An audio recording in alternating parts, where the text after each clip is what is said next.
Howdy. Hello. This is the Fight Site. We're on our new YouTube channel. If you're listening on podcast apps, make sure to go to YouTube and look up the Fight Site Presents. I'll put a link in the description of the podcast as well. Basically, the algorithm didn't like that our videos were all different lengths on the original channel. So now we have a separate channel for things that are longer, like panels and some other stuff that is coming up soon that I'm excited about. So keep an eye out for that, but make sure you subscribe to the new channel if you haven't. Yeah, this is one of our roundtable prediction panels. We got a nice little cast of characters here. Myself, Ed Gallo, the owner of the Fight Site, MMA analysis, wrestling analysis, and we also have a few other people. So, Ben, who are you? Your arch enemy. Yes. I hate you, Ed, and Yes. I'm gonna destroy you. The Jews are natural enemies of each other. That's actually true. It is known. We have this other guy in my bottom left corner with his nice fresh haircut. How you doing, Iggy? Hello. I still exist for whatever reason. So I guess there's that. How might they know you? What do you do? I write articles once every whenever planets align. And I host Tengridome also from time to time. And I do some other things for the website. I'm on staff. Hello. We got another guy who's on staff here, Dan Albert. You might remember him from some of our other panels, and he's got some good content cooking up. And I think his first official article as a staff member was about Sandy Sadler. So if you like boxing, Muay Thai, MMA, smart guys talking, this is your guy. What do you want to say for yourself? I'd like to say for the record that I did nothing wrong. And that's it. At any point? Well, that's not true. All right, so we're going to get into this. So this roundtable is about UFC 260, specifically about Stipe Miocic versus Francis Ngannou. To some people, maybe not an interesting fight, and I would understand because we've seen it already, and it's really just about, are things different this time? Will it matter if things are different? That is really the question at hand, but we're not going to be that lazy. We're going to talk about it actually. And the format for this panel, I'm reminding our listeners, but I'm also reminding our panelists because they forget every time. I've never had someone not screw it up. So we're going to try to get it right this time. But basically, we're going to speak about each fighter individually. And then after we've all done that, we're going to speak about the matchup itself and make our predictions. So it's 3 rounds of speaking. So first, we're all going to talk about Stipe. And then once that's done, we're all going to talk about Francis Ngannou. And then when that's done, we're going to do the predictions. And this way, the speaking is evenly distributed and we get to set the scenery before we get into our matchup predictions. It's just a nice way to cover a lot of ground. And some fights deserve this level of discussion. This fight might not, but we're going to do it anyway. Afterward, we're going to talk about the co-main event, Tyron Woodley and Vicente Lucay. We're not going to do that full treatment, just kind of discussing it generally. And same deal for Thomas Almeida versus Sean O'Malley. And I am going to say O'Malley instead of Almeida and vice versa a million times because I did that earlier today on my podcast. So I'm going to screw everything up. Okay, so the order of speaking, very important. I'm going to go first just because of the order our screens are in and a special request by Dan Albert to be the first one to speak about Francis Ngannou. So I will begin the discussion on Stipe Miocic, then it will be Ben, then it will be Iggy, then it will be Dan going last on Stipe, then he'll start on Francis, and then we'll go back around. Does that make sense to everybody? Is anyone confused? These feel like simple directions, but every time, man, every time. So we'll see how we screw it up this time. All right, so Stipe Miocic. I'm not going to do a full lengthy breakdown of him as a fighter, but I think as far as heavyweights go, he's good. He's technically good. He's a great athlete. He's been around for a decent amount of time now.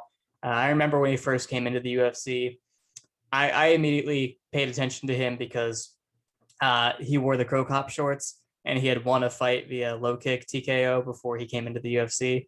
Ben, is that disapproval toward me or something else? It's not responding.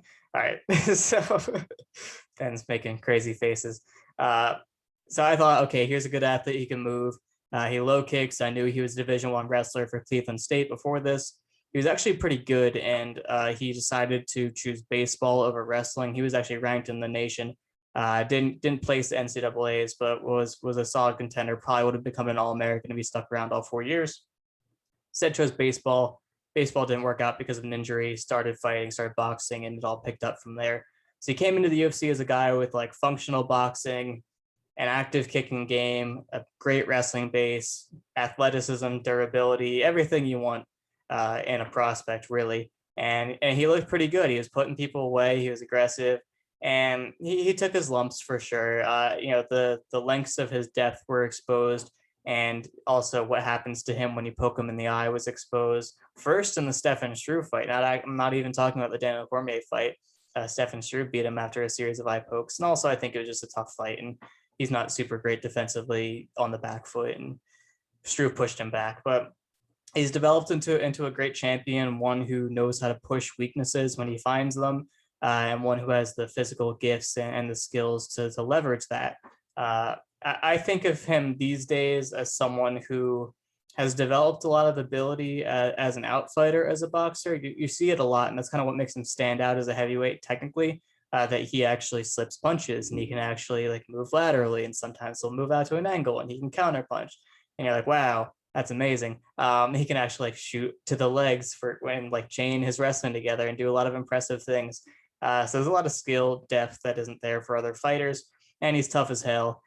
He's taken almost every punch anyone's ever hit him with, and that's not a great thing. Speaking of his defense, sometimes he's a little static, but has got a great chin. His durability's held up in almost every fight, and he has beaten his current challenger, Francis Ngannou. So I don't have too much to say, but I will say that even when his technique starts to break down, or he forgets how good he is and decides to be a different kind of fighter, he is good as his second type of fighter. His mind slips away sometimes, and he goes into what might be considered his B game, which is pressuring hard and being kind of a stubborn chin bully. But he's good at that too. So he has a lot of different ways he can win fights, some of them safer than others.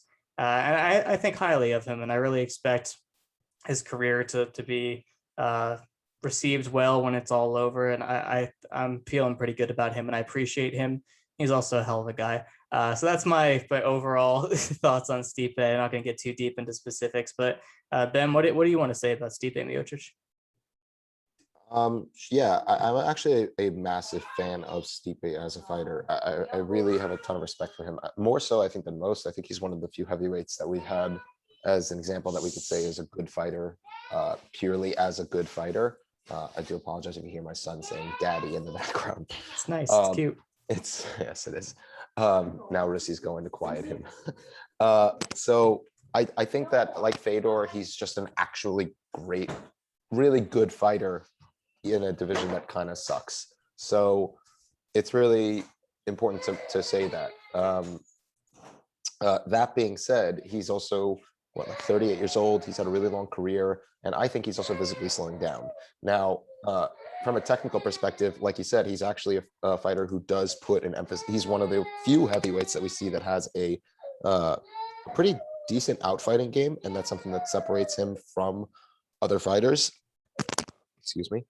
And I think that's also going to be something he won't necessarily be able to use that much. Well, no, we'll talk about that later. When he comes forward, I think that's something that's also really important to mention, is that, like you said, he becomes kind of a chin bully, right? When he's off the back foot, right, he's going to actively try to move his head. He's going to actively try and defend against strikes that are coming against him. He has some decent footwork to get around the cage and avoid being put into bad spots in general. When he's coming forward, he gets kind of sloppy. We saw him get dropped against Alistair Overeem, for example, when he was coming forward stupidly. Way back to the JDS fight, he kind of was getting caught really badly in those exchanges as he was coming forward. To Daniel Cormier fight, the first one, he also looked kind of sloppy coming forward. And I think that's something that it is important to note, that his defense, while off the back foot, is quite good, specifically for a heavyweight. Coming forward, it's especially static, to use the word that you used. When it comes to his non-striking game, his wrestling and his top control, well, his wrestling, I'm sure, Ed, you already discussed in depth, but he tends to, his I would say his best takedown is his snatch single leg, where he gets that single leg, but he also has a pretty decent blast double, which he actually utilized to great effect in the first Ngannou fight. He caught a few blast double legs on Ngannou as Ngannou was coming forward. So his actual wrestling isn't just good for heavyweight. He seems to, like you said, be a really good wrestler in general. His top control is fine. He's not fantastic. Dan, I just read the chat. He's not amazing. His ground and pound is actually pretty bad, like good. Bad in the bad way for his opponents. Nasty. It's nasty. Yeah, his ground and pound is actually quite nasty. His top control is fine. He really did have a hard time controlling Ngannou and other okay heavyweights when they were on their back. Mark Hunt was probably his most prolific ground fighting performance, but Mark Hunt's also it's Mark Hunt. He's not going to look good off his back. So his control on the ground is kind of not the greatest. He isn't really that great from a technical perspective at holding people where he wants them to and keeping them down. And Ngannou was able to get up a bunch of times because of that. Now, granted, like I said, his ground and pound can be pretty nasty, but that's when he kind of feels like he has really strong control. So I think that that's something that should be noted, is that while his wrestling is a really key factor here, and it was a key factor in their first fight, if he needs to show some new wrinkles, I think, there, because when we get to Ngannou, it'll matter. But if Ngannou improved, he's going to need to show a bit more ability when it comes to actually controlling Ngannou. He's a chin bully. You mentioned that, but he's also kind of a cardio bully for heavyweight. That dude can go even when he's tired and still push a pace. We saw it in DC 3. We saw it in the Ngannou fight because he was dead tired in that first Ngannou fight. By the end of it, so was Ngannou, but he was also dead tired, and he still was able to push past that. And I think that, forgive me, it's his immigrant mentality. I had to. I really think that is probably his best asset here between his but with everything, because we do know that he can go 5 rounds. We don't know that Ngannou can. So if it comes down to it, and we're talking about Stipe, we have to know that he's trying to pull this deeper into the fight. There's no way he's going to be looking to finish this quickly. If I were him, I would play, if we were just game planning for him, I would say just try and get Ngannou to come forward. But overall, as a fighter, I think he's an extremely well put together fighter for a heavyweight, but also as just a general fighter, with, like you said, an A game and his B game of that pressure. He's versatile. He's relatively smart for a heavyweight as well. I know that he kind of had that puzzling DC 2 and 3 situation where he didn't start hitting the body until the 3rd round in the second fight, and then stopped hitting the body by the 3rd round in the 3rd fight, which was completely inexplicable. But I mean, overall, I think he tends to be a pretty smart fighter, and also his camp tends to come up with decent game plans. Those DC fights, that second DC fight aside.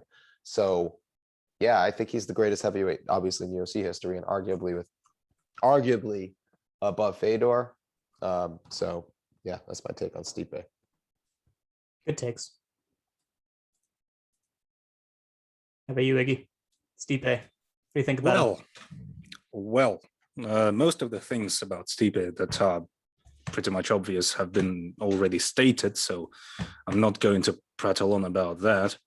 But one thing about Stipe that needs to be said is that,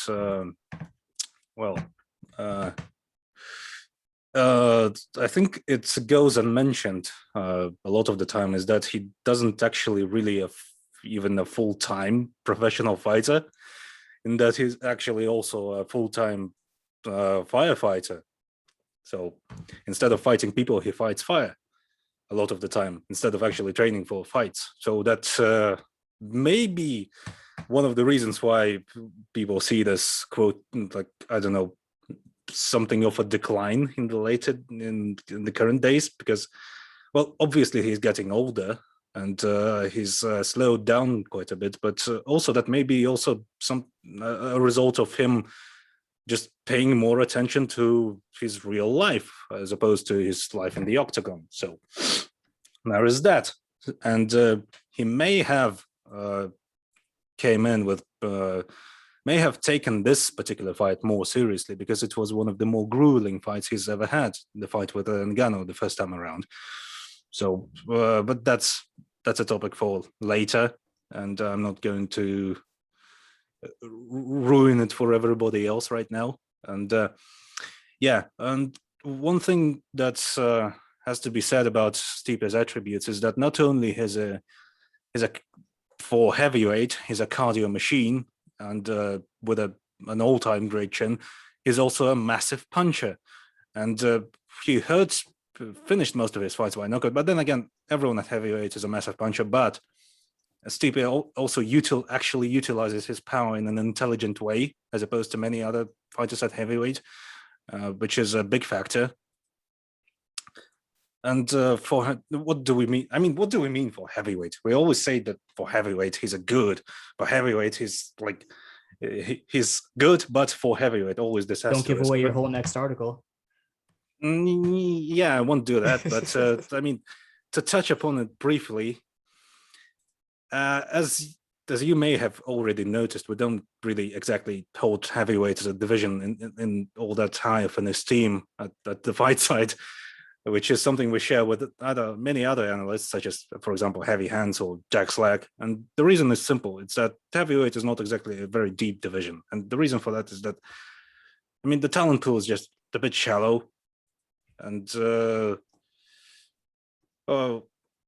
I suppose, I mean, it's a topic in itself. I shelve it for now. We may discuss it when we actually get into the matchup dynamics and all that stuff. I think he's passing it off to you, Dan. Yeah, Dan. Okay.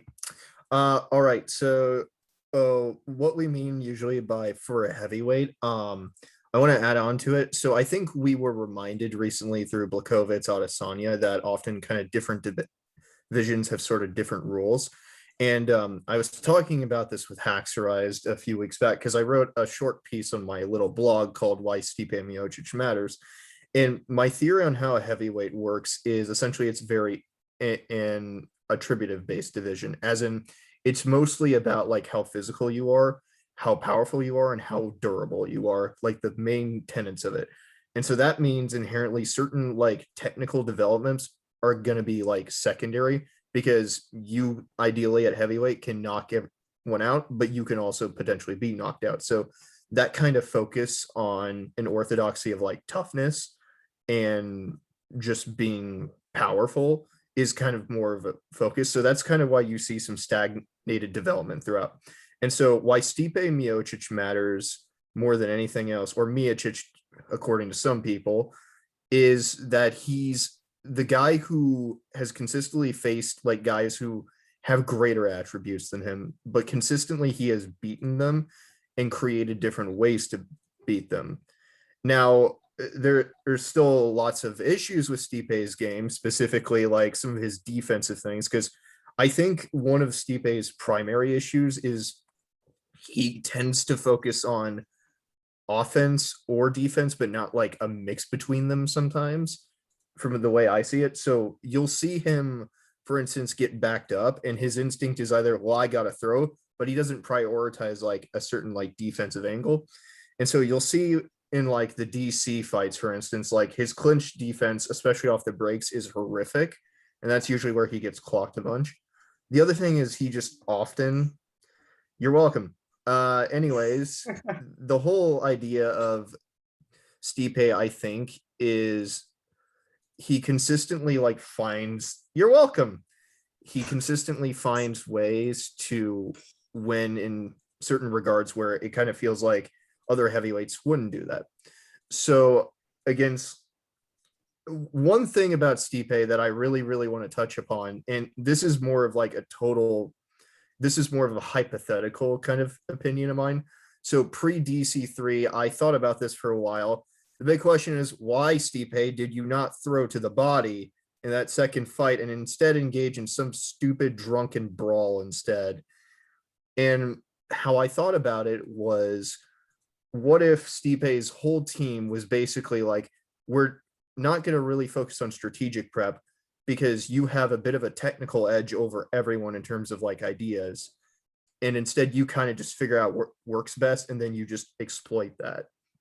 And what kind of led me down that path more so was when I rewatched both JDS fights and both DC fights. And what made me think that was, so fight number 1 with JDS, he's like, I'm going to pressure you. Oh, and then fight number 2, he's like, well, I'm going to take away those extraneous things that didn't work. I'm going to take away the bunch of the wrestling that I did to push you against the fence. And I'm just going to attack your body to set up those level changes. And it worked a lot more, or without absorbing stupid damage in the process. Against DC is a more complicated topic because I think the thing about Cormier is, although like Cormier has a lot of things that are worth criticizing, Cormier is also the guy who consistently is stupidly athletically faster, but he's also one of the few guys Stipe has fought who is really underrated in terms of craft. He has weird choices, but he's one of the only guys I think Stipe has ever fought who's willing to mix things up.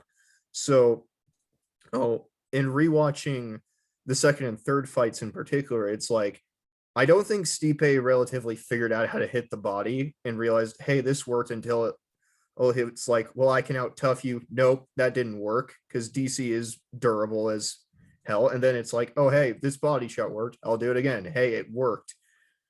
And so then you go into the third fight and he starts doing a few things differently. And I think my theory on why he stopped doing the body shots in the third fight is I think Cormier was trying to jab with him. And I care because I'm an idiot. I think Cormier constantly was trying to counter him. And I think what we kind of do forget is part of the reason those body shots worked so well in that second fight is because they spent like 20 minutes beating the shit out of each other beforehand too.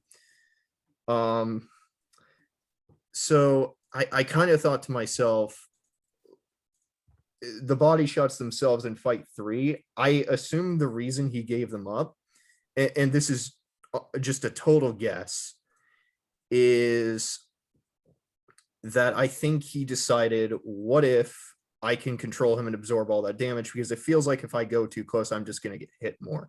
So I think Stipe thinks about things in ways that like you don't see other heavyweights do, but I think he just has certain decisions that leave something to be desired, like defensively and whatnot. I think he's just weird strategically. I think he just kind of does like something is like, I think this works best for me. So in DC3, it's like, well, I can just draw you into right hands on the back foot and not take stupid amounts of damage like I did last time. And it technically worked. But I mean, I can't confirm that. I will agree. I think he looks slower. I think he, my TV is not on, but thank you for asking. I don't think he's necessarily as fast as he used to be. I don't think he's as powerful, but I think like he's kind of, I think it's hard to tell where he's at until we kind of see it, but that's how I feel about Stipe. I think like until I see like certain things go wrong, he's just going to have problems. And that's really it. Just for the listeners who have no idea why we keep speaking into the void, it's because part of these panels is that we all type in the chat at each other and try to make people laugh and distract the others. It's part of the game, which adds nothing to the listening experience for you, but it's fun for us. So that's why we do it. So yeah, just if you hear anything weird, mind your own business. All right, Dan, you have the floor once again to talk about Francis Ngannou, and you're very excited about this. So I'm interested to hear what you have to say.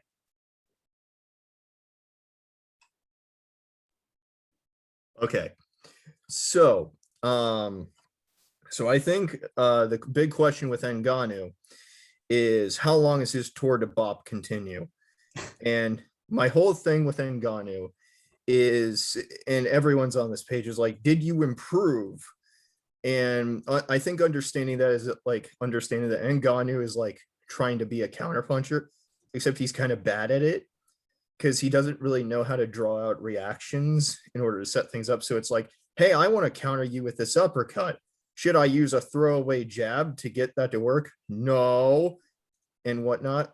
I think though he does like to try things though, and I think although the last like few fights have been relatively underwhelming, there are like 3 specific things I have kind of seen a little more from him.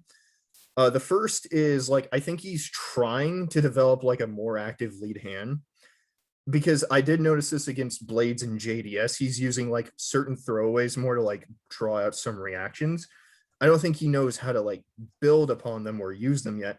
But if he gets that down and is able to set up his counters through that, he's going to be way more successful, because guys are already afraid of engaging with him. And guys are also just consistently kind of nervous about trading with a guy who apparently like hits like some truck or something. I don't know. The second weird development is like he started kicking a little bit more. And against JDS, you kind of see them. They're kind of naked in how they're set up. But against like Blades, there's one that he masks it through like a lead hand and then kicks it. So I don't know if you can use that as a precedent, but if that's like something that he's going to keep doing that is worth paying attention to. Oh, and the third and final thing, and this is the most important of all, he has begun to incorporate something that I've never seen any other MMA fighter do, and I think this is really important. He has implemented a clothesline. And when you really break it down, here's why this is important. Because the reality is you don't see a lot of fighters like introduce like professional wrestling into their game. Hey, and this is why this is important. Brock Lesnar, for instance, was very successful. Where did he came from? He came from a professional wrestling background. He beat a dead man in there. Or I think, I don't know. But point is Ngannou can do this masterful crap now. So if he can do a clothesline, aka the Boss Rutan special, because Boss Rutan was ahead of his time 8 years ago with this shit, and nobody listened. Well, who's laughing now? And my whole Quote plan, the man himself: "A clothesline is like a leg kick to the head." yeah. So, anyways, my brilliant plan is to pair Ngannou up with certain professional wrestling experts, and he's gonna start incorporating new things, collar ties to stone cold stunners, for instance, and so on. Other things I'll think of later because I don't watch fake sports. But the point I'm saying is this clothesline shit. Is Stipe prepared to deal with that? He has put out fires, but is he ready to take the full force brunt of a 10 count? Because we might get to the point where the whole ref and crowd are against him. You think they brought back the crowds? Oh, it's just for the sheer audience value? No, man, they're bringing it back for the fix. I am so stupid. Anyways, I lost track of the rest of the joke that I was going to do, but anyways, ignore everything I said for the last 2 minutes. Yeah, that isn't actually a real development, but Okay, back to Iggy on Francis Ngannou. Hopefully, it makes more sense than that. Yeah, that happened. What did we just witness? Well, I guess it was the verbal equivalent of a Ngannou fight. So, well, I mean, Ngannou is Ngannou is Ngannou. What else to say about him? Basically, simultaneously a known and also an unknown quantity, because we all know what his power is. It's his hitting power. That's basically it. That he was just a massive puncher. That's all. That's his whole game. He just runs at people, or either he just stands there, psychs people out, and they run at him, and then he bonks them. That's it. And the main question is whether he's actually added things to his game, because I mean, when you think about it, the only thing he really needs to succeed is just maybe try and jab a little and make Miocic duck onto an uppercut or something, or maybe anything, something. Because what cost him the fight the first time around was that he basically just tried to run at Miocic, and Miocic just essentially punched him up a little and then took him down. That's it. And that was the whole fight. And he may succeed if he does that. I mean, again, we're fucking up the format. This went off the Told you, rails from the man. beginning. The Who cares? disease. Who cares at this point? Yeah, I mean, Ngannou, as already stated, tries to be a counterpuncher. He tries to time people coming in, but he doesn't really necessarily rely on timing as much as people just basically doing stupid things to just baffling decision making on part of his opponents, where they just throw themselves wildly out of position and then he clatters them over the head with whatever it is he throws, mostly bowler punches and weird overhands that come from all sorts of angles, while he himself just skids around across the octagon as if he's on ice skates. So I mean, I guess his takedown defense may have improved somewhat, because allegedly all he does these days is train his wrestling, but we never saw that. Like, what's instances where you can point out, oh, he does things? You can't exactly say that, because over the last 2 years since that fight, his the octagon time chucked out at maybe 3 minutes, maybe less. So you can't exactly say things about him. We've learned nothing since that fight. So this is what we have to deal with here. I guess this is it for me for now. Good stuff. All right, Ben, Francis Ngannou. What do you think about him? He big and punch hard. That's it. No. No.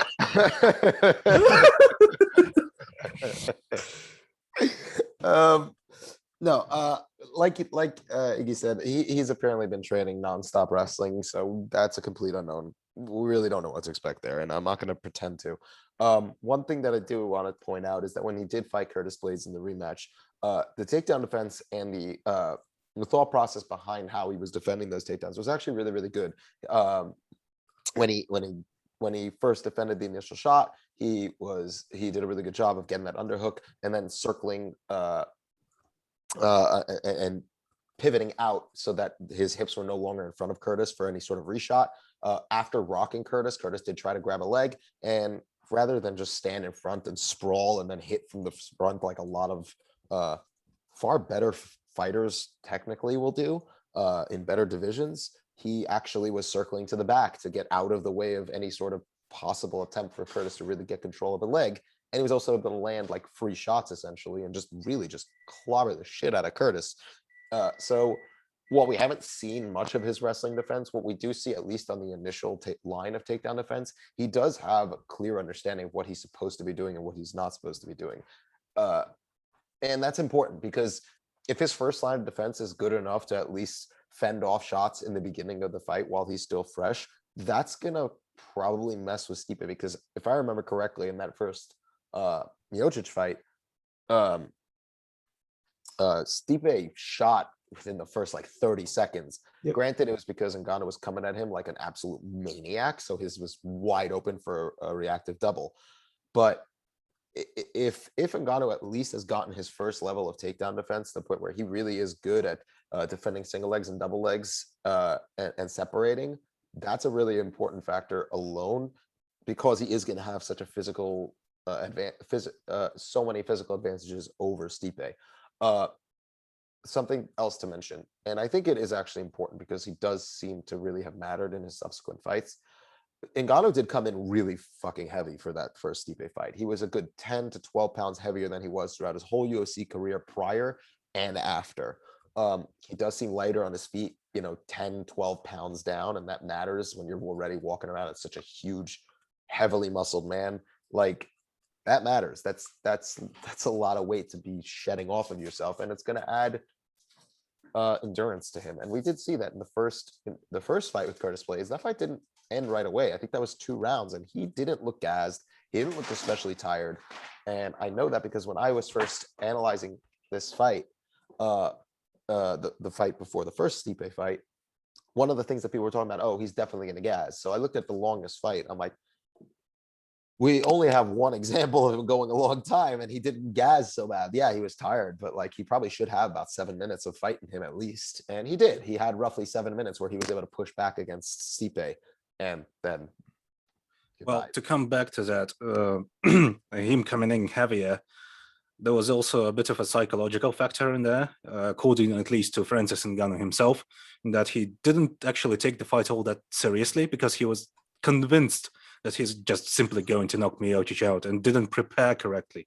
And apparently he's had some sort of a falling out with his coach, who he prepared for all his previous fights before that. And apparently he just basically all he did was just hit the heavy bag and lift weights. So no fight camp, no proper fight camp there. Maybe he'll take it more seriously this time around, which also may play a significant role. Yeah, you can have it back. We're in the that's court. fine. And I think that was actually pretty important to mention because he did have a falling out with his coach, and he did drop him after that. I don't know if it was after that fight or after the Lewis fight, but he definitely had that falling out with his coaches. And by all accounts, I think he's training with Nixick, right? So that's actually a hell of an improvement of a coach, right? Shout out to Dan's friend, right? Not you, Dan, the Dan Tom. So by all accounts, he's definitely taking this seriously. He understands exactly where he was, where he really needed to improve. I'm hoping that we're going to see a better strategy coming into this fight, because something, like you said, he's starting to use that lead hand more. In the first fight, in the third round, he actually rocked Stipe pretty hard with a left hook to not an overhand right, but kind of like a looping right hand combo that pretty badly hurt Stipe. And then he fucked it up by running at Stipe and getting taken down. If he could take those moments where he hits Stipe clean and not go stupid crazy with it, he might just be able to kind of hurt Stipe to the point where he won't be able to recover or grab those takedowns because he's going to keep his distance. I don't know. He's been doing that more and more. Before I know we love to meme about the Rosenstruik KO, but he did throw a jab to the body on purpose and a right hand to the head right after that. So it seems like he is working at least on small combinations to try and set up his big right hand. He did it in the JDS fight. Those leg kicks, if he could start to, even if he can't incorporate them well, at least it's something. If he can show those small improvements and keep doing that, that's awesome. I'm looking forward to that. But as a fighter overall, I think in one attribute that doesn't get mentioned enough about him is we talk about Stipe's toughness. Ngannou's chin is ridiculous. The shots he ate from Stipe, clean. I think it was, I don't remember, I think the first round where he ate 6 punches to the jaw in a row, standing completely square with his hands down, chin it was genuinely a vicious beating he took from Stipe Miocic, and yeah, it's done a number on his confidence early on, but physically he was basically fine. Yeah, and if he can improve his cardio, he already has the toughness to take the shots of Stipe. Obviously, it's heavyweight; anybody can get knocked out. Caveat. I mean, I think that he's a fighter that unfortunately could have been so great had he had the right coaches going earlier on, I think, right? If he was able to kind of imagine if he was just training with Trevor Whip from early on in his career, right? Well, it's a bit of a kind of a Rocky Marciano type situation in that he came in super late. He was already 30 by the time he started training MMA, I believe. Maybe a bit younger, but still. He's only 32 or 33, no? Well, his career was extremely short. So basically he just started started training MMA, and then he was already in the UFC on the fast track to the title shot. His first fight was in 2013. So he's already been a pro for about 8 years. Well, he was certainly well over 20 then. He would have been about 26, yeah. Yeah, so starting late and with enormous physical gifts, and so therein lies the question of what do you do to improve him, because trying to ingrain some sort of like extremely technically efficient game in him may just about ruin what made him special in the first place. That is his extreme physicality. So, but then again, what they did with Rocky Marciano was basically just make him fight bums once every other week, somewhere in clubs, basically. How did we get here? I don't know, but I'm done analyzing Ngannou. So Ed, it's up to you. Told you guys you wouldn't be able to stick to it. I knew it. Francis Ngannou, lots been said about him. Dan's like, I did it. Well, I don't know what you did, Dan. Disappointed in all of you. Just kidding. You guys did a good job. Francis Ngannou, like you guys said, he's really, really big for the weight. He hits super hard. He's a good athlete generally.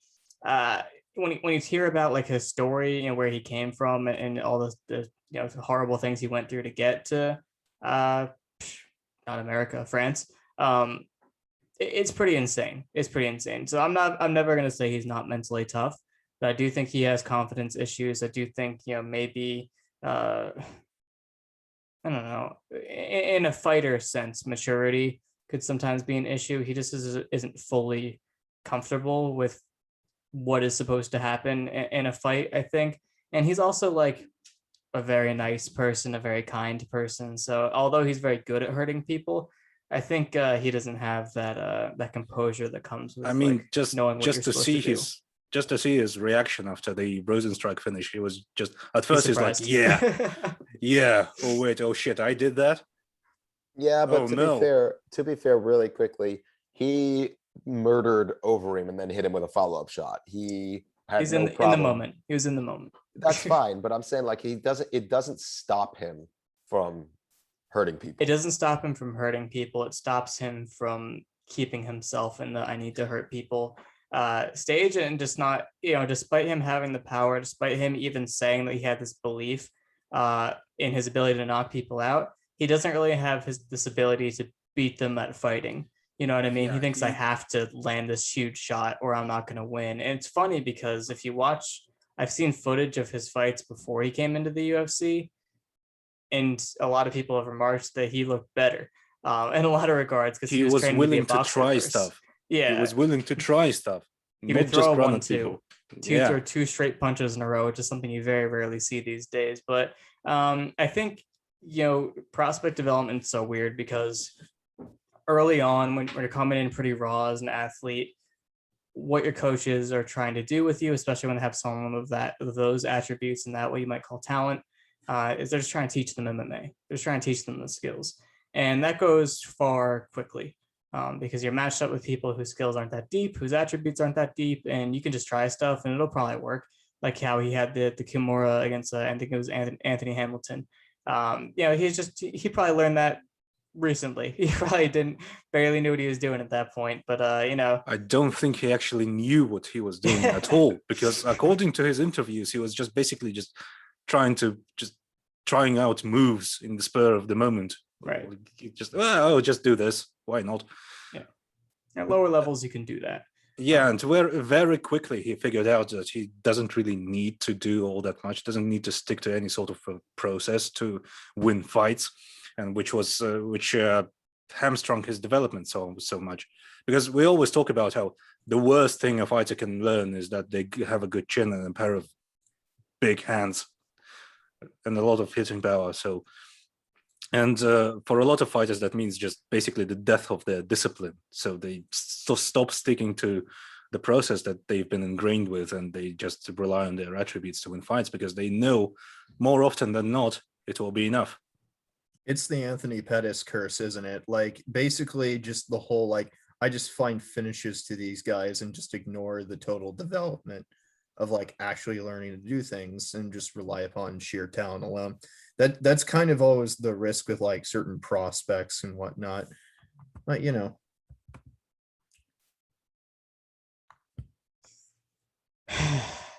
Stop. You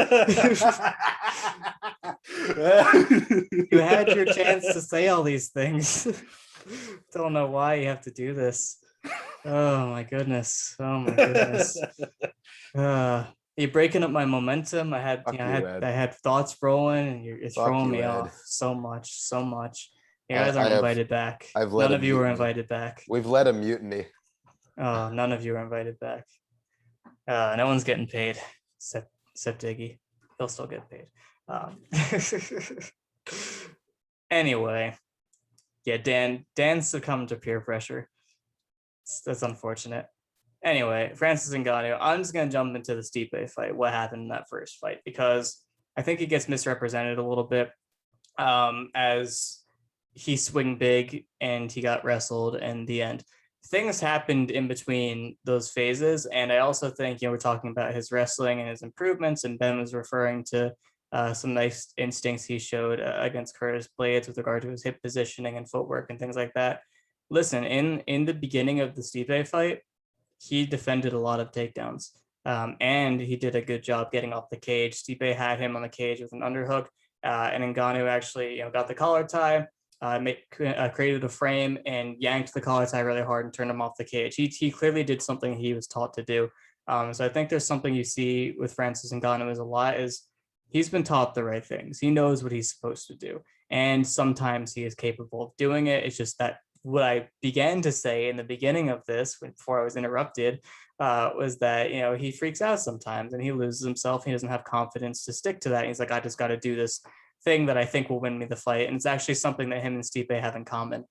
Funny enough, is they both kind of have their own ideas. Well, that's just basically a lack of composure from him, which is very pronounced in Ngannou, like everything else about him, and that he just sometimes has trouble sticking to his to the process, because that's what makes the fight. That's the entire definition of a fighter's discipline, of a professional fighter's discipline. And he doesn't exactly have that. I got this one for you, Ed. Oh, I'm sorry. I thought this was Ed's turn to talk. Very different than what I said. Thanks. It's very necessary to put in there. Anyway, he showed a lot of good stuff there, and he had good instincts as a wrestler, and he knows how to jack a shot up straight from a wizard. He knows how to control wrists. He knows how to do everything, and it works. And he doesn't need to do that good of a job either, because he's huge and very hard to move around. And even when Stipe was getting really good shots on him, it was just very hard to knock him off his base. Because even though Stipe is a decent sized heavyweight, Ngannou is a very dense man. So I think him coming in heavy into that fight was helpful in that regard as well. The other thing was that he was just probably as the least energy efficient as he could possibly be. He made sure that he gassed in that fight. He freaked out. He emptied the tank. He was swinging the craziest arm punches I've ever seen, which hasn't changed. He still does that. It's funny because sometimes he can throw a jab and an uppercut like a normal person, and then sometimes he throws the craziest left hook you've ever seen. I actually think his left hook is always like that. That's just one punch that he just cannot figure out how to throw correctly. He hits hard with it. If you remember, he was stepping backward in a narrow stance. I think that's what you're talking about, Ben, while Stipe was rushing him, and he banged him with these crazy slow arm punches and shook Stipe's face around, like clearly clanged him there. So he knows that he can do that to people, and I think he's aware that he's cheating. He's like, I could do the right thing, or I could just try to hit him really hard. And then he splits his focus. He can't figure out if he wants to do the game plan and try to be a good fighter, if he just wants to chase that big shot, which is something that anyone can see when they watch him fight. That's not high level analysis, but I think what is higher level analysis is pointing out what are the good things that he does. And people are talking about like, oh, Francis doesn't jab. He doesn't jab. When's he going to learn how to jab? He does jab, and he does know how to jab. That's the funny thing, is that he does know that, and he has done that. In fact, the times that he was most effective against Stipe is when he threw two punches, a jab and then a second punch with his right hand, which is, I think, part of it, the narrative going into this fight, that he's going to hit Stipe hard, and Stipe is not going to be able to take it at this point because he's old and he's slowing down and his chin's deteriorating. He hit him with everything he needed to hit him with to put him away in that fight. He had Stipe ducking directly into uppercuts. Those were clean, ridiculous, gigantic shots that didn't hurt him. One of the best shots he landed was a jab right hook around the guard. One of the things about Stipe's defensive reactions, I talked about this on the MMA podcast this morning, is Stipe has a couple different looks he likes. He likes the pull counter to his two, and he likes the slip counter to his two. And he'll slip off your jab. So one of the obvious answers to that is get him slipping with the jab and hook as he slipped into it. And it worked perfectly. By the time that Ngannou figured out that he could do that, it was probably like late in the second round, some point in the third round, and he was already pretty tired. His feet were a little less mobile. That's when it became easier to take him down. You talked about like the reactive double. The reactive double was actually very difficult for Stipe to finish because Stipe actually doesn't have great footwork on his doubles. It's more of a straight run. And basically the whole point on that is you need to outrun them. You need to keep stepping and get them stepping back and eventually just move enough space forward that they haven't caught up with their back foot and they fall over their base. But when someone's really heavy, it's hard to move them quickly. So he was able to shoot him into the fence. And even when he's like near the fence and low on the legs and the legs are close together, he could not collapse his base because he's a tree. So that was a tough shot to finish. What he had a lot of success with was the knee tap. The knee tap is actually much easier to finish, especially on someone who's foot slow, because you can just shoot the double to get the entry. And then it's really hard to remain in your stance, low in your stance and driving forward. So as you rise up in your stance, you can take the underhook on the top side and pull the knee on the other side and run them across the knee so they have no base and fall right over. That's something he did really well. One of his best takedowns in that fight. And it was funny because it didn't look like a good shot at all. It's like, oh, he's like nowhere near his hips. Like this shouldn't work. But it's a good shot. So I think he'll have some stuff to improve on. And against the cage, he's pretty good at getting high with an underhook and controlling wrists and getting shoulder pressure in.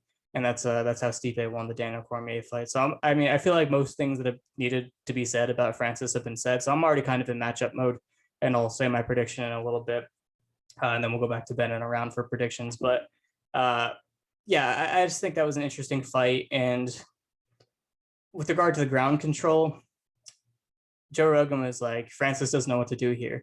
And Dominic Cruz is like, what should he do here? And Joe Rogan didn't have an answer.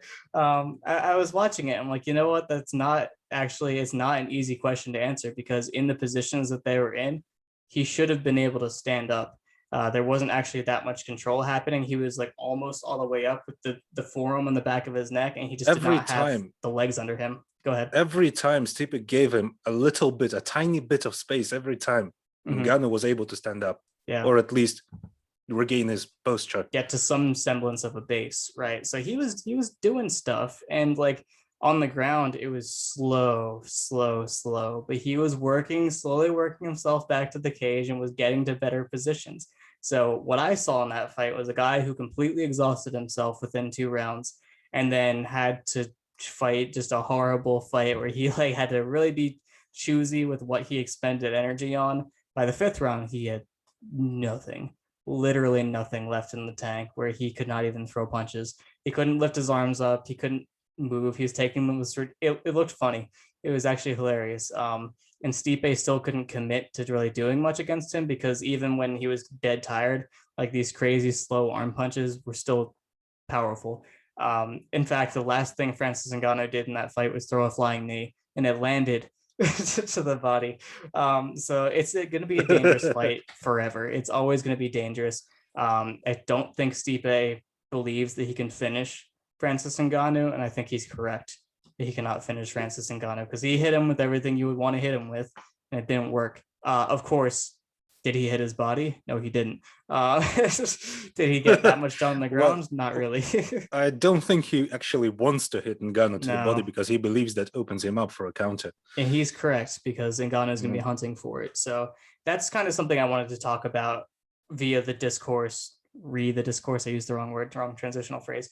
But with regard to the discourse around what was with the body punching and the DC fights, in the second DC fight, when he figures out that he should punch his body, it was because he saw DC was tired. DC started to look visibly tired, and that gave him the idea, like, oh, he's tired, I should hit his body.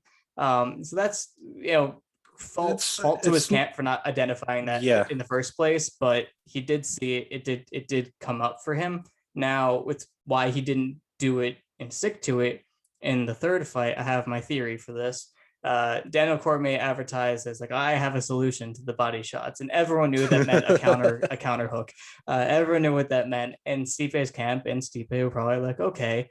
And you can treat that in one of 2 ways. You can say, I can just look for that and just do it anyway, or you can say, I don't need that. And when I watched that fight yesterday, the second fight, I thought to myself, Stipe was going to win this fight, even if he didn't start hitting the body. And the way he was going to win this fight was, first of all, he had figured out the hand fighting situations. The way he was getting hit in those hand fighting situations is he was actually controlling and pushing off the hands and parrying them down and getting his straights going. That was working really well for him. But then he was just standing there after he finished that.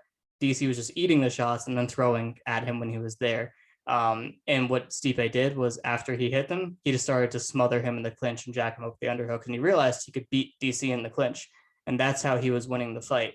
That's what he did in the third fight. DC also made it somewhat slightly harder to hit him to the body by going back to the double forearms guard, which actually made him easier for Stipe to jab him up, clinch, which was what Stipe did for the first several rounds, and almost nearly finished DC to the head by striking him with straight punches to the head.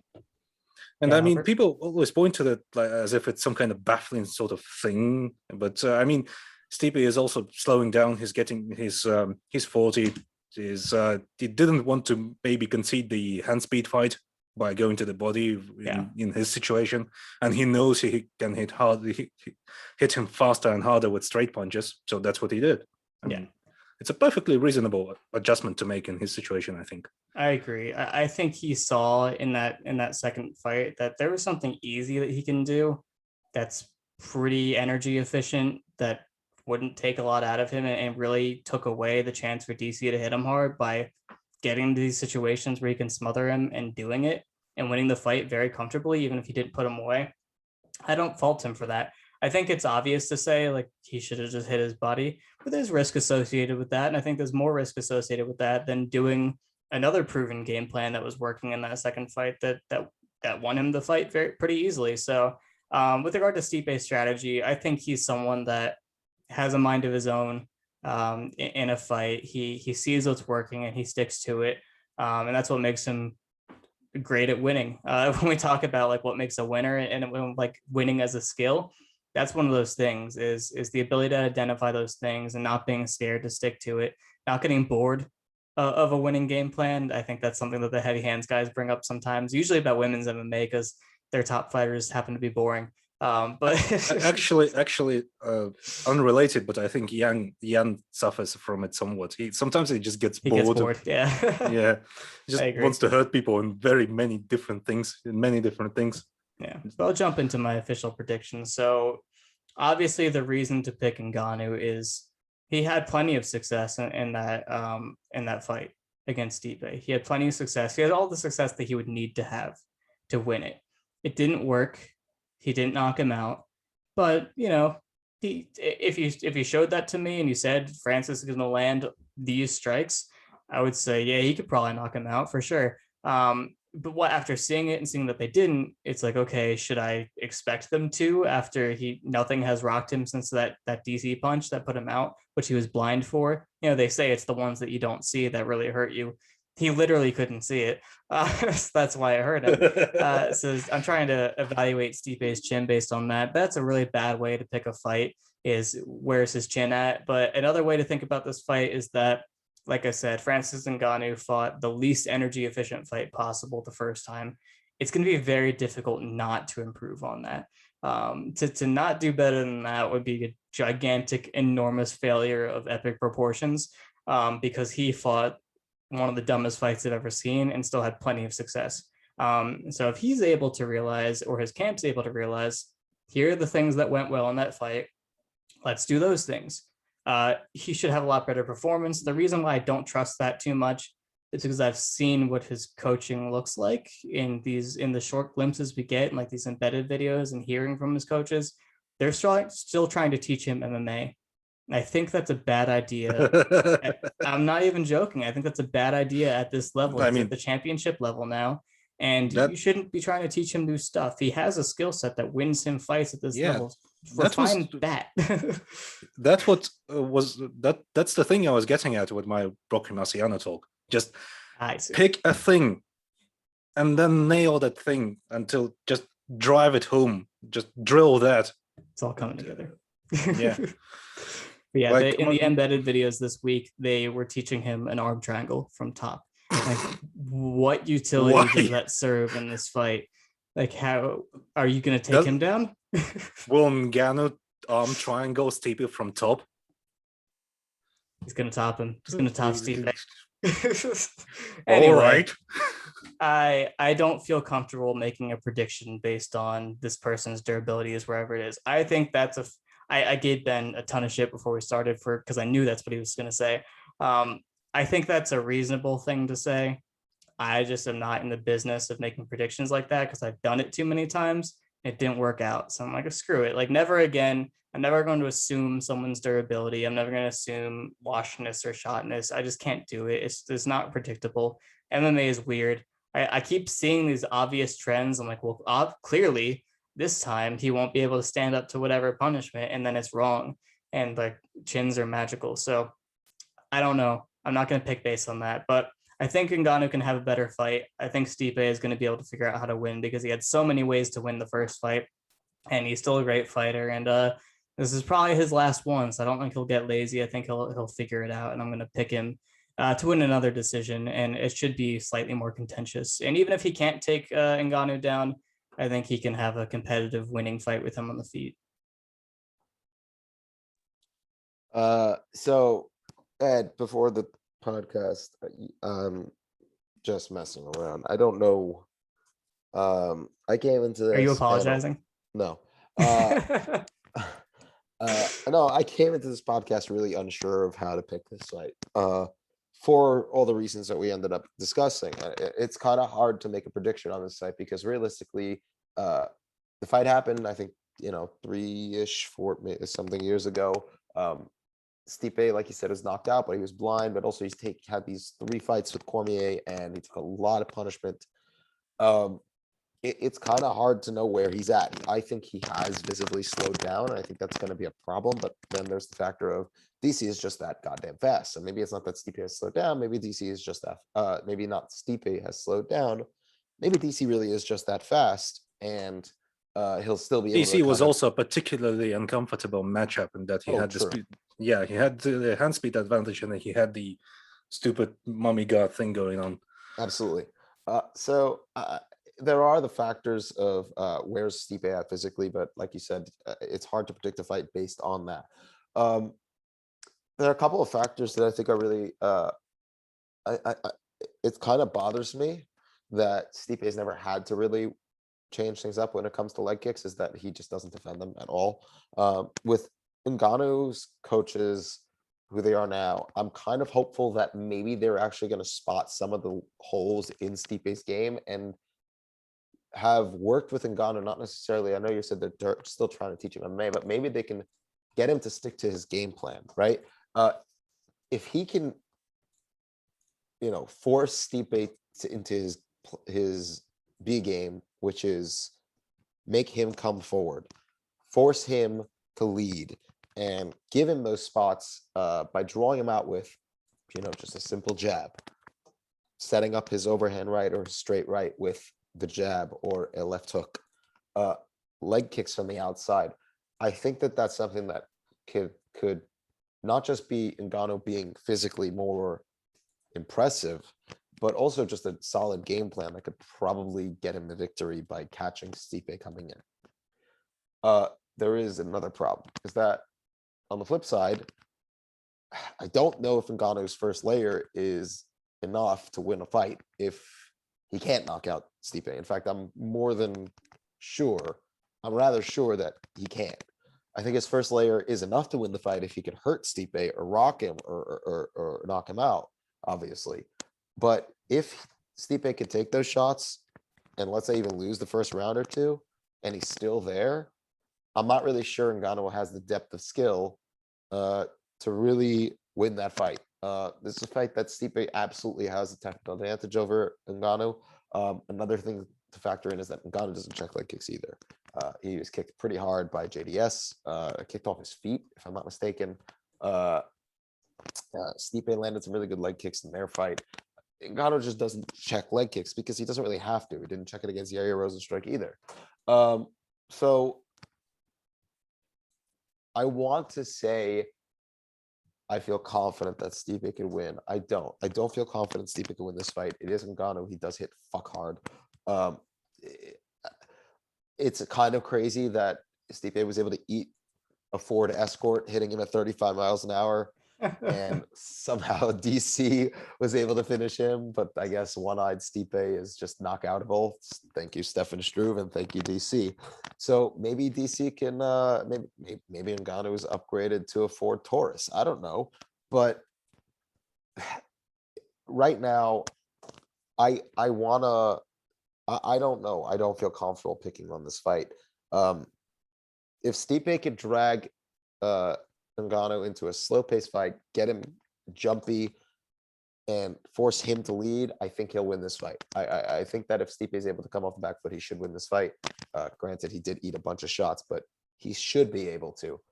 If he slowed down, I think Ngannou wins this. If we see, because that DC fight, he saw punches coming. He could see he saw them, and he wanted to react to them, and he just could not react. He couldn't get his head out of the way, and him being able to see it and prepare for it by just like, I guess, bracing himself somewhat definitely helped him take them. But the fuck, Ed. To disparage. I win. That's actually great. I can so see Stipe going like, I'm gonna let him hit me and then he won't be able to do that. What, you didn't see that interview where YouTube just gave up on the closed captions? It's the funniest thing. Stipe, they asked Ariel asked him about an album. I don't care about this is not analysis, but it just asked him about like a song or an album. Stipe starts talking about it. YouTube captions just gives up trying to translate what he said. There's just the word music for about 7 seconds on the screen of him talking. And it just goes, I don't know, or something like that. It's amazing. I think I saved it. I'll send it to you. It's so fucking good. But yeah, this is probably Stipe's last fight. I really want him to go out on top. I want him to be arguably the greatest heavyweight ever because I really like him. Ngannou still has time, mostly because he'll just probably keep knocking everyone else out or have that god-awful rematch with Derek Lewis eventually for the title. Let's go. Yeah, I don't want to pick this fight, but I'm going to... Should I Aljo 2.0 this?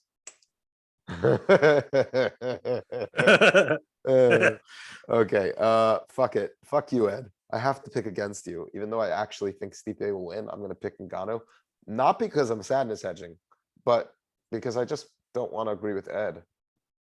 Fuck you, Ed. I thought you were going to pick Ngannou coming into this. Did the course of the discussion talk you out of it, but now you're back in? No, I really was. No, I was memeing a lot, truth be told, beforehand. Punch hard, Stipe die, ha ha ha. Like, that was mostly memeing. Worked myself into a shoot.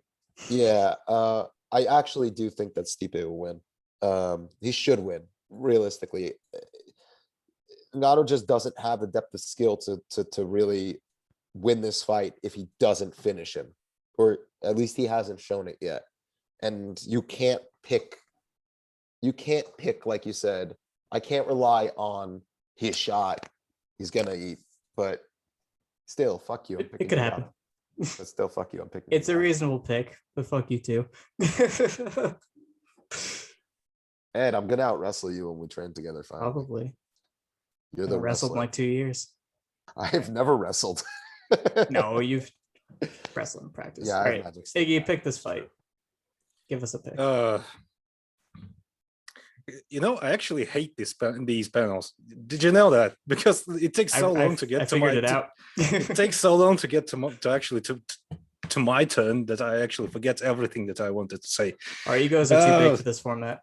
Oh Jesus! Well, the thing about once again, it's as you said. In the absence of data, you can't actually just dream up a scenario and then pick that. And Stipe is a much more known quantity as opposed to Ngannou at this point. So, and we've seen things from him that should be able, should help him win this fight. So he should win this fight. But this is, first of all, this is heavyweight. Everyone can punch hard.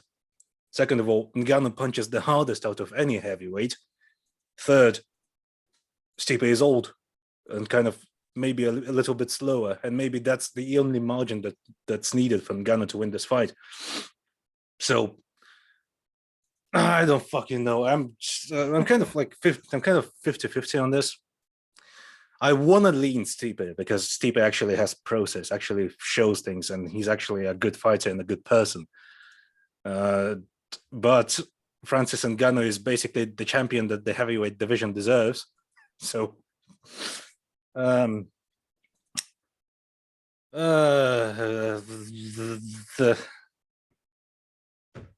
wait. Going off script. Is he flipping a coin? Yes. But I'm picking Stipe. Maybe a coin flip. listen, on the bright side, if Ngannou wins, we're gonna have Derek Lewis as the heavyweight champ in 2021. We actually might. Yeah, and That's you know amazing. what? That's the fucking champ. That's heavyweight amazing. deserves. That's genuinely amazing. That's the I want to fucking see that. chance. And then I don't know what to fucking expect. It's heavyweight. Well, they JDS might just wins the trade. title again. Derek Lewis and Francis Ngannou might just trade spots for the next 10 years. Well, And I that mean, will if be- they bring JDS back, they could always have JDS be the title holder again. Will JDS survive 10 years against them both? Not against Ngannou apparently, but he will against Derek Lewis. Go ahead, Dan. I would first of all like to begin by saying I am grossly offended by Iggy's final statement that Ngannou is what the division deserves, because the one thing Stipe has that's greater than Fedor, for instance, is that he made Dana mad. And I stand by that. Anyways, yeah, I think most of this has been like, I don't know where this guy is at, so why bother? I will say I kind of stand by my reads on Stipe that I think he's kind of a guy who does what he sees works best. So one thing I did forget to mention is in the first fight, Ngannou kind of tags Stipe a little bit early with that jab of his, but then it kind of gets taken away because Stipe starts jabbing with him or starts pull countering him, like Ed says. But then that's on top of all the little other things, such as repositioning, drawing, little things. Because the thing about Stipe is like he's way, way more layered than like practically any other heavyweight. So that's kind of like pretty important towards like trying to pick against him, because it's just hard to really find guys who are more layered unless you're talking like Daniel Cormier, who's not more layered, but he's like tricky and experienced and gritty enough to like match that. I once again don't ever live by my rule of absolutes, so it's like for me it's just I need to see Stipe lose this or basically fight dumb for me to really believe that he's going to get knocked out here, but it's a totally plausible outcome. Only Sith Lords deal in absolutes. Shut up, nerd.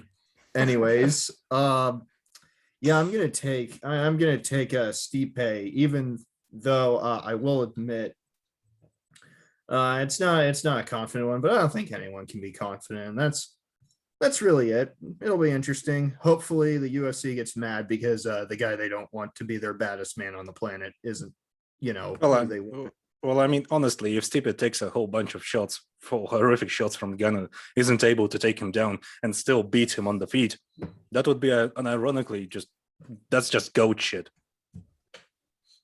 That would definitely elevate him above Fyodor in my eyes. Beautiful With pronunciation. your fancy Russian pronunciation. Yeah, look at you knowing how to speak Russian. How dare you? Let's shift Stipe gears. actually speaks worse English than me. How about that? That's insane. It's not worse. And just he's less an actual intelligible. Native American. It's not Well, worse. he's just a less native of the intelligible. United States. Stipe has grovel sand voice. It's pretty horrifying. He's Stone Cold Steve Austin, but he doesn't have to try. All right, we've gone a long time. There's still a little bit more I want to discuss. So let's get still on you, Dan. Can I get your pick for Tyron Woodley versus Vicente Lucay? So you're asking me, do I pick the frozen one, the guy who constantly decides to stand with his back against the fence, looks for one weapon that barely or lands, and is getting older and thus like not as athletic and doesn't have the crutches of skill, and then lacks like any Sounds like you're picking reflection. Yeah, I mean, I don't really know Lucay that well as a fighter, but I'm all aboard this lose 18 rounds in a row bandwagon that we all got going. So I'm going that. I know that's not the deepest analysis, but I'm not prepared to talk about that. But also, it's Tyron Woodley. Why would I bother? Left hook cross counter. That's what you really need to know about Lucay. Iggy, who are you picking between Woodley and Lucay? And feel free to offer more than Dan Well, did. I mean, Not that Dan's offer was bad; it was a good offer.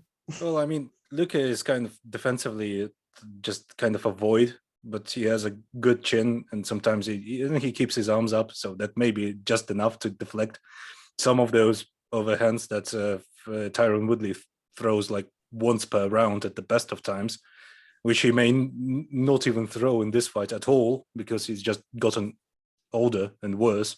So, and Lucay is a pressure fighter naturally, and he won't have to do any of the pressure fightery stuff that he usually does because Woodley will just concede space and just hang out on the fence and basically let Lucay do everything everything Lucay wants to do to him. He's just a heavy back at this point. It's really sad actually to look at him, to watch him fight. It's disheartening.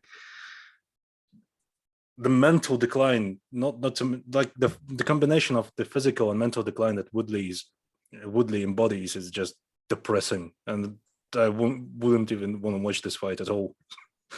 Well, obviously I'm picking Lucay to win, maybe, but well, maybe Woodley is durable enough for it to be a doctor stoppage or a corner stoppage as opposed to just a plain knockout. I don't know. That's the only variables I can see like actually playing out in this fight. How hard does Woodley get beat up? And this is our co-main. Any boy? Remember when we were supposed to talk about Volkanovski Ortega? Oh, fuck. No, I don't. I forgot all about that. I erased it from my memory due to sadness. So mad. I mean, this is a genuine question because well, it's not a genuine question. It's me remembering something and So it's not not being a 100% sure. I don't know. Lucay doesn't really feint a lot, correct? He doesn't in the traditional sense, but he uses strikes in a conceptually feinty way sometimes. Right, like throwaway strikes almost. Touchy. Yeah. So he measures stuff with his jab. Yeah. Right. Measures distance. What I'm curious about is if Woodley can use that, because he really seems to struggle when guys either have a very active hard with like what Burns was doing, right? The pressure was really just full-blown 100% pressure. Lucay, I feel like will at least early on before he kind of gets in his groove, will pressure with his footwork and will be touching you up, but he's not necessarily going to be hurting you with every single shot right off the bat. No, he has pretty heavy hands. No, he has heavy hands, but I'm saying like he's trying to be technical. So what I'm curious about is if Woodley in that early portion of the fight can kind of time an overhand right as Lucay is trying to kind of. I guess he could, but I mean, Lucay has just an absurd chin, so he does have an absurd chin, but we have seen him hurt before. Yeah, and Woodley is still probably able to hit pretty fucking hard. Will Woodley follow up on that though? No, therein lies the question. No, there's no such thing as a follow-up from Woodley. It's just the one hand. Tyron one hand Woodley would actually be a pretty good nickname. You can't top the frozen one. That killed me. No, yeah, but he's not going to call himself the frozen one. He should do that as his next rap video. It should be a frozen knockoff. He will probably think that it's actually kind of rad, the frozen one. Just Do you Oh, think that we could means make I'm as cool as ice. could we make like a parody of Fallen Out of Love with You, but like to the Frozen? Could we do that? Do we have the capability to do You that? can do that. I don't know how, but I'm sure Fino could. Anyway, yeah, Lucas should kill him, honestly. Like he's a really good pressure fighter. He's really durable.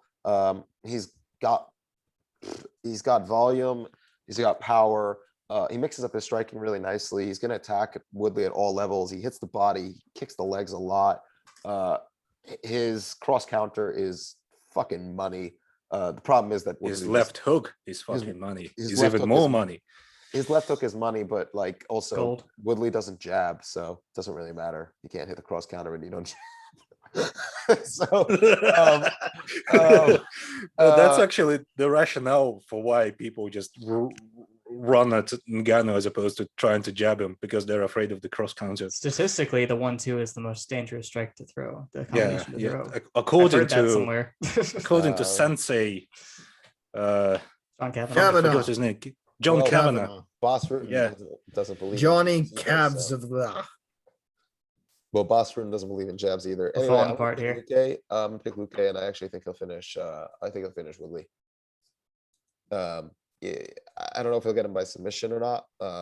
It's probably pretty hard to submit Woodley due to him just having no neck and being absurdly strong. Lucay does have a pretty good DAS. Yeah, his front Yeah, headlock he does choke have a really game good is real good. TARS, but Woodley also has a back that's about as wide as your average drive-in movie theater. So it's gonna be really hard to Mm. wrap that up. But yeah, Lucay's Darce is actually really good. His jiu-jitsu in general is really good. But I'm gonna pick Lucay to finish him probably in Sure. the second round. Fair and good. Yeah, it's weird because this is the guy who backs himself into the fence versus the guy who's really good at hurting people and finishing them when they're against the fence. He's done that multiple times. Lucay, if you stand in front of him and don't have a cheater chin, he'll put you away. He'll murder you. He's pretty solid in the pocket. His hands are like weirdly heavy. He doesn't look like he's hitting that hard, but he just crazy impact on his shots. Just kind of yeah, good thunk. That's good sound effects. But yeah, the people he struggled with are like Nico Price, who can eat any shot, Brian Barberino, who can eat any shot, and Leon Edwards and Stephen Thompson, who are really good outfighters, which is difficult for someone who's trying to be technical, in air quotes. But Lucay, he's very, very process-driven kickboxer, very patient, does things to the Dutch the right way. Not completely perfect. Ryan Wagner hates the way he kicks. So take that for what you will. But Ryan hates the way everyone kicks. So Ryan hates a that's- lot of things. Yeah. Ryan hates everything except for snack. Yeah. So I'm thinking about Woodley, and I'm thinking about the Colby Covington fight where he tried to break that mold of like, I'm not going to back myself into the cage and wait for the right hand the whole time. I'm going to do something different, because like Colby Covington notoriously likes to be there, and he didn't. Apparently he learned his lesson from Usman and said, I will not do that this time. And he tried to do a fight. He tried to do MMA in that fight. The problem is he is 38 and it's too late. It's too late to become an MMA fighter again. He used to be. And then he found his ultimate winning strategy. He said, I will stick to this. And then after it lost him 10 rounds in a row or whatever, he's like, all right, I should do something different. And you know what? He gave Colby a tougher fight than Robbie Lawler did. That's a fact. It's factual information. He threw his right hand to the body a little bit. He took Colby down. He held front headlock for a little bit. I thought he had an argument to almost win a round at one point. Like he did some stuff, and that doesn't mean he's like, oh, he's improving or oh, he's gonna win this fight. I just think that he's trying. He understands. He knows what happened to him. Remember when he pressured Robbie Lawler? Remember that? Yeah, he won on the front foot. That wasn't even him walking into his right hand. He actually tracked him down. Yep.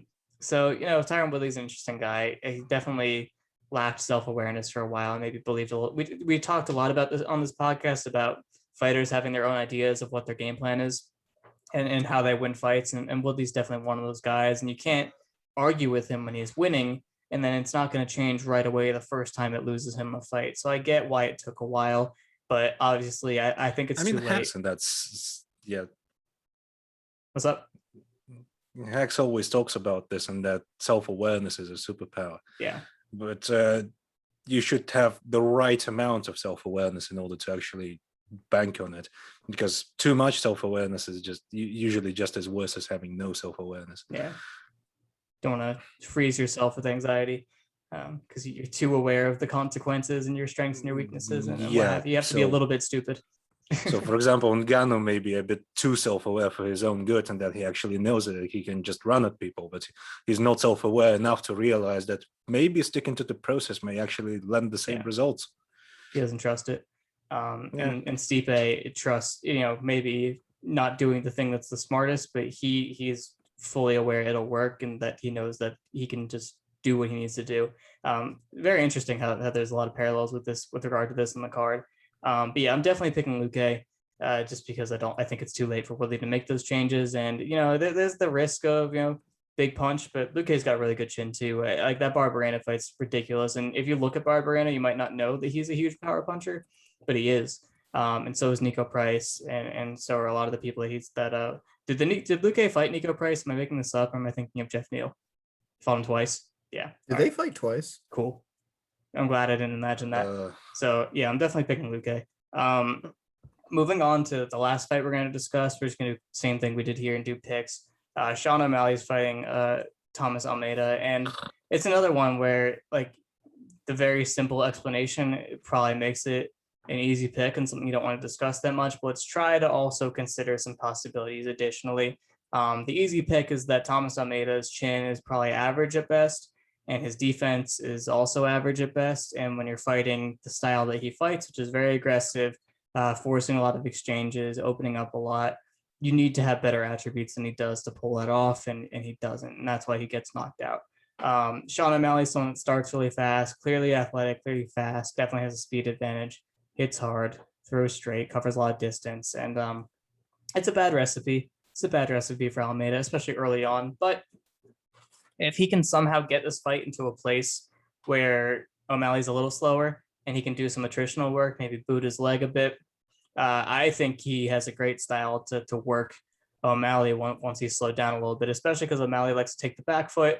And I think being an outfighter is one of the riskiest decisions you can make in MMA because of the cage and because of the way that fighting MMA on the back foot tires you out. And then once you get tired, doing the same stuff you tried to do when you were fresh is a surefire way to get beat up. So I think if it gets there, it could be rough because Almeida works the body really well. He round kicks really well. He low kicks really well. He hooks around guards very well. So I think he could really do some damage if he can get the fight into that space when O'Malley is a little slower. But and he's someone that kind of operates on momentum, needs to pick up steam over the course of a fight. Not necessarily a slow starter, but a bad starter is Almeida, whereas O'Malley is a good starter and a fast starter. So I think it's one of those things where if he gets out of the first round, he can probably win the fight. And if he doesn't, he won't. But another thing is Cheeto kicked up his leg and it seemed like it was pretty easy to hurt his leg.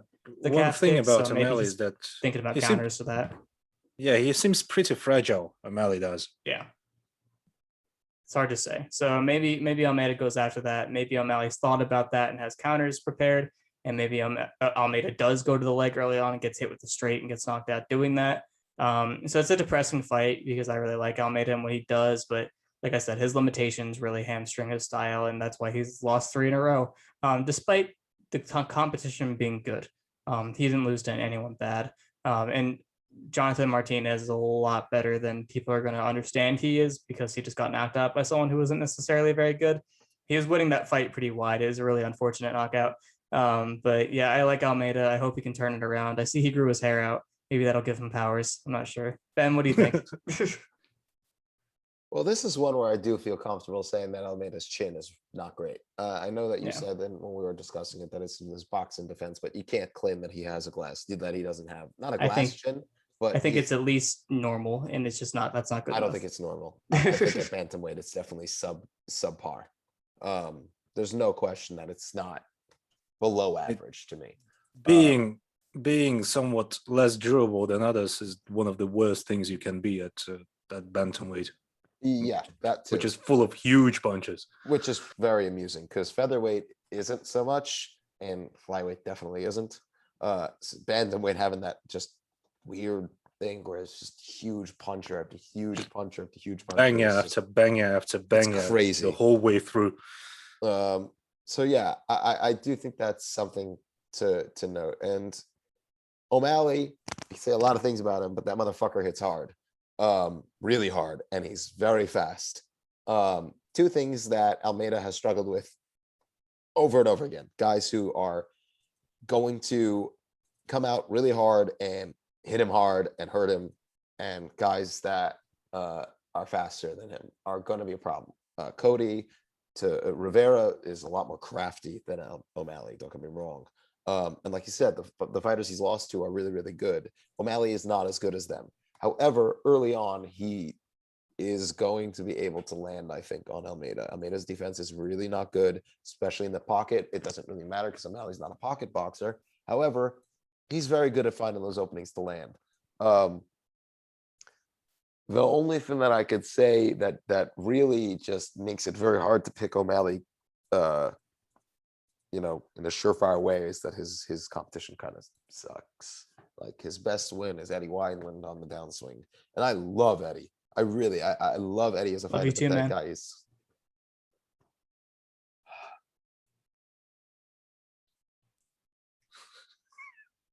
You having a dad moment here? I've never been more You dadding out then? I've never been more disappointed. But yeah. But Eddie Wineland's only win in the last 4 years is over Grigory Popov, and it was a tough fight for him. So realistically, this is a fight that Almeida should lose. If O'Malley has proven himself to be better, he hasn't. But yeah, I'm gonna pick Almeida. I'm just gonna I have to have faith that in his division, bantamweight, skill matters in some fucking fashion. Okay, if it's gonna matter in any goddamn division, it's gotta be fucking bantamweight, right? So, fucking hell, Almeida by TKO round 3, because while O'Malley, like you said, is tough, he does kind of lack the durability for that toughness to actually matter, I think.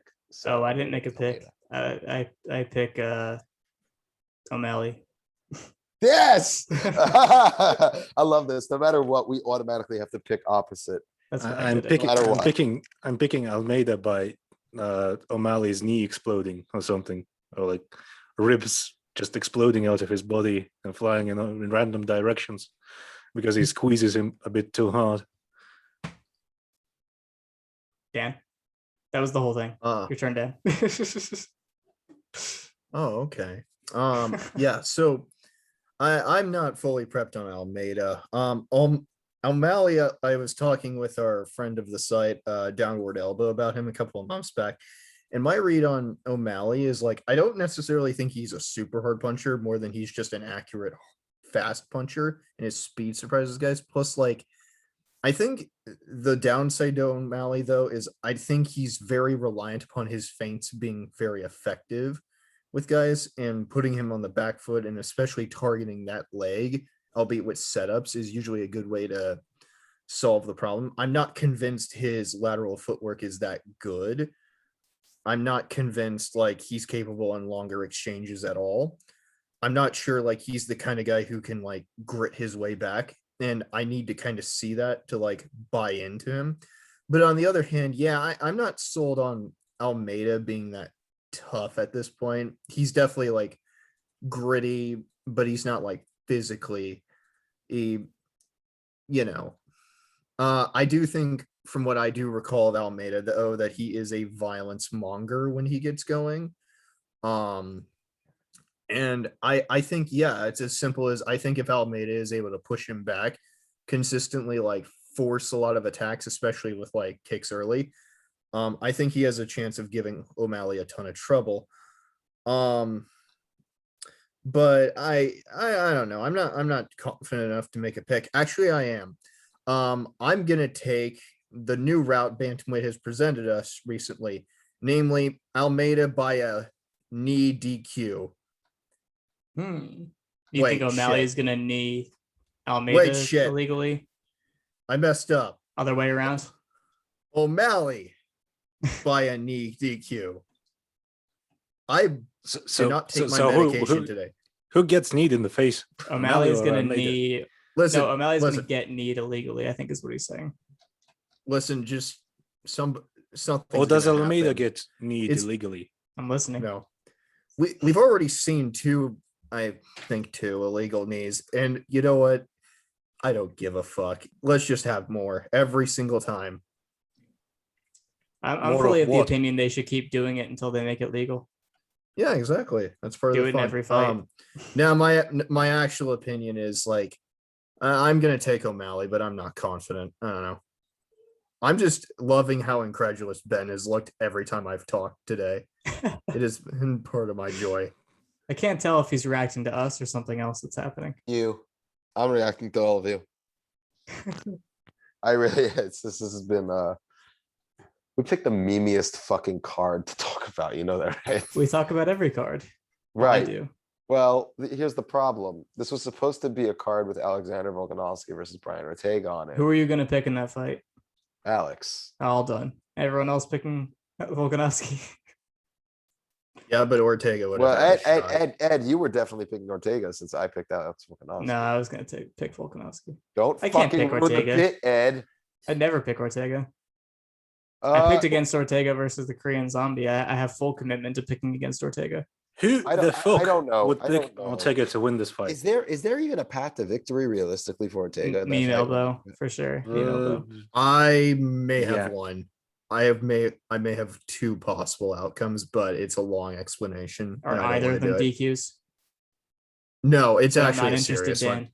Dan. No, it's an actual serious one. Does it involve the clinch? No. Then So Ben's you- not interested. Oh, nope.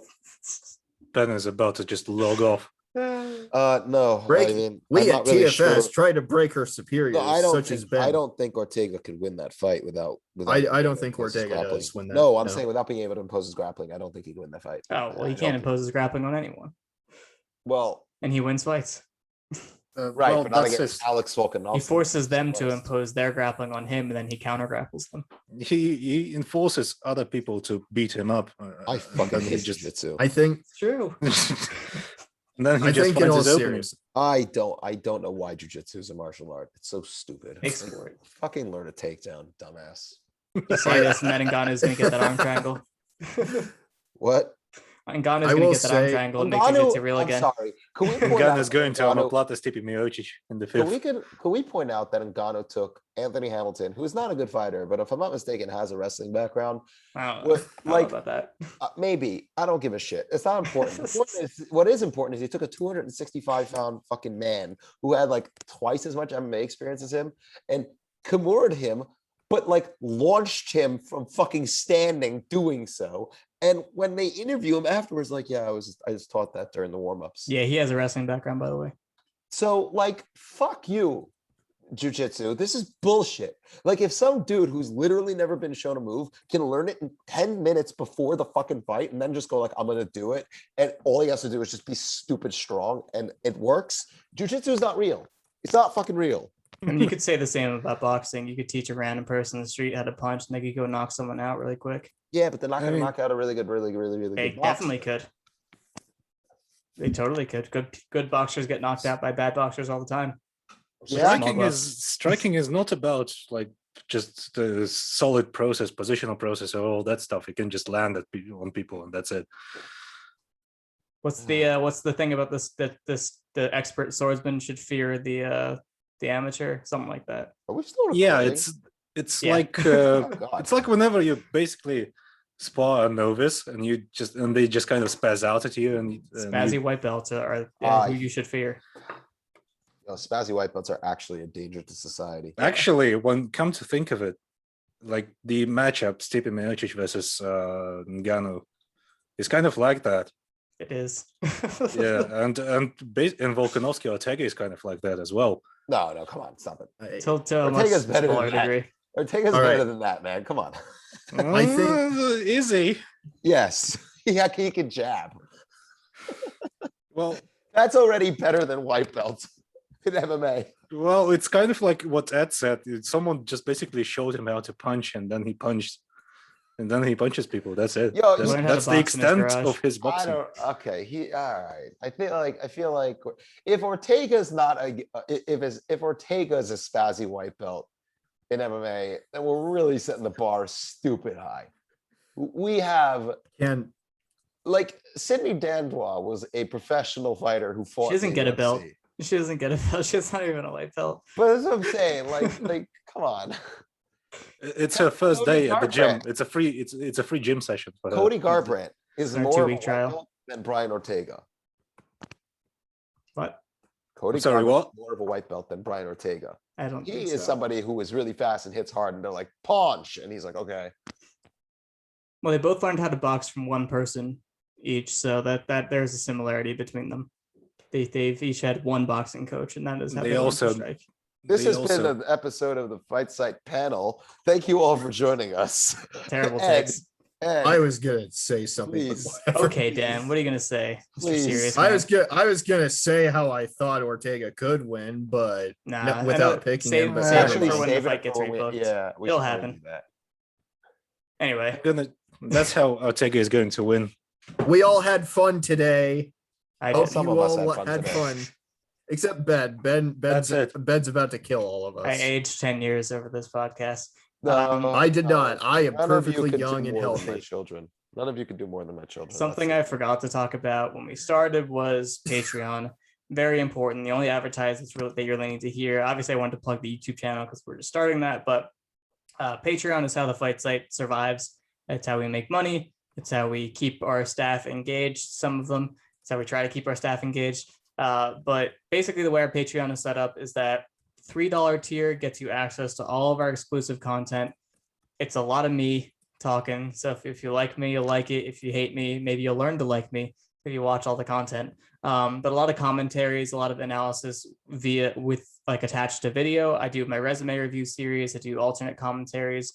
Every fight card, pretty much. Shriram and I do commentaries and put the video up there. There's a lot of content back there, and we're gonna keep adding more. The $5 tier will get you into our Discord server.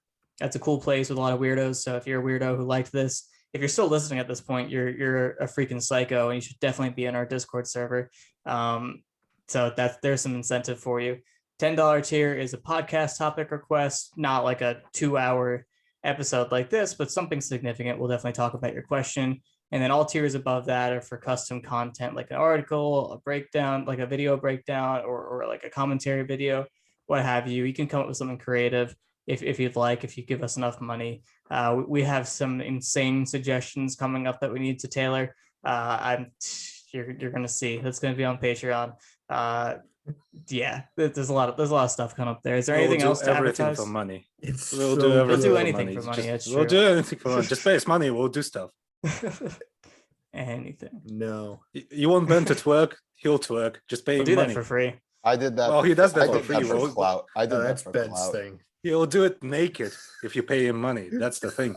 Subscribe to my OnlyFans. So that's it. The end. Any other advertisements, boys? The new Fight Site presents YouTube channel. That's what you're watching this on. We're listening on the Subscribe. podcast app.